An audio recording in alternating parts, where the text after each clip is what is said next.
Баршаларыңызға қайырлы күн достар, менің каналыма қош келдіңіздер. Бүгін сіздерге бар жоғы 2 ғана заттан жасалынатын ең оңай әрі дәмді болып шығатын мороженныйдың рецептін ұсынамын. Ең алдымен 2 бананымыздың сыртын ашып тазартып аламыз. Содан соң осы бананымызды кішкентай бөліктерге бөліп кесеміз. Осы кесілген банандарымызды тарелкамызға бірін-кетін жайғастырып салып шығамыз. Тарелкамыздың бетін пищевой пленкамен жауып, тоңазытқышқа, мұздатқышқа 1 сағат не болмаса 2 сағатқа қойып қоямыз.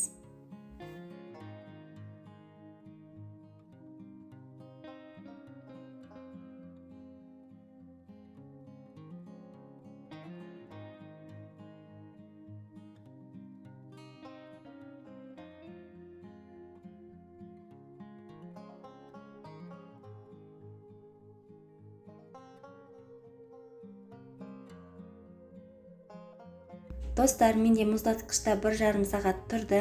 Енді бетіндегі пакетін алып, осы банандарымызды өзіміздің ыңғайлы ыдысымызға саламыз. Банандарыңыз қатты мұз болып қатуы міндетті емес, бар жоғы 1 сағат не болмаса 2 сағатқа мұздатқышқа қойып қойсаңыздар жеткілікті. Осы банандарымызды осындай ыңғайлы ыдысымызға саламыз.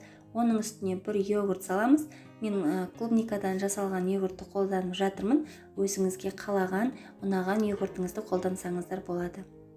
Келесі кезекте осы банан мен йогуртымызды блендердің көмегімен жақсылап тұрып езіп аламыз.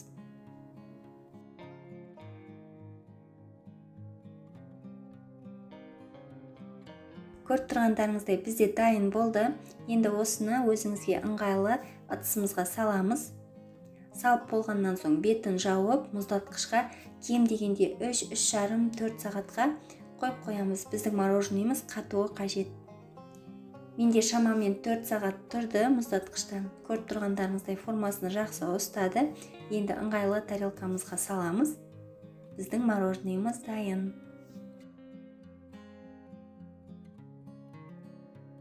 Мен мороженныйдың бетін осындай шоколадпен әсемдеп шығамын. Мороженый өте дәмді болып шығады, әрі оңай жасалынады. Міндетті түрде жасап көріңіздер, сіздерге ұнайды деген ойдамын. Видеоны соңына дейін қараған болсаңыздар, лайк басып, астына өз пікіріңізді қалдыруды ұмытпаңыздар. Сіздермен болған Әсел, баршаларыңызға рахмет достар.